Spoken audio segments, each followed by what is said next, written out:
হচ্ছে আমার final result.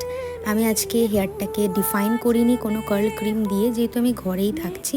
তো আমি কোথাও গেলে সচরাচর মাঝে মধ্যে হেয়ারটাকে ডিফাইন করি, আদারওয়াইজ এরকমই রেখে দিই। হেয়ার কালার প্লাস কাটিং তোমাদের কেমন লাগলো অবশ্যই জানিও। পাশে তোমাদের কাটিংয়ের পরে আমি ছবিটা দিয়ে দিলাম যখন আমি ডিফাইন করেছিলাম হেয়ারটাকে, তোমরা হয়তো এতে দেখলে বুঝতে পারবে। এবার একটু হেয়ারটাকে সামনে এনে দেখা যাক আমার কেমন লাগছে আমাকে দেখতে। ফ্লেক্সটা আমার ফেসে ফ্রেমিং যেটা করেছিলাম সেটা কেমন লাগছে দেখে নিলাম সমস্তটা।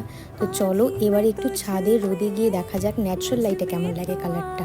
ন্যাচারাল লাইটে হেয়ার কালারটা বেশি ভালো লাগছে, তোমাদের কি মতামত জানিও। আর লিঙ্ক কিন্তু ভিডিও ডেসক্রিপশন বক্সে অলরেডি প্রোভাইড করা রয়েছে, তোমরা চাইলে সেখান থেকে চেক আউট করে নিতে পারো। লাভাস লাইটের কালারটা অ্যাকচুয়ালি লাইট ব্রাউন কালার, একটু ব্লন্ডের টাইপ অফ টাচ রয়েছে, বাট আমার হেয়ারে একদম লাইট ব্রাউন এসেছে। আর ব্লিচ পার্টগুলোতে ইয়েলো এসে গেছে, I don't know why, but that's okay.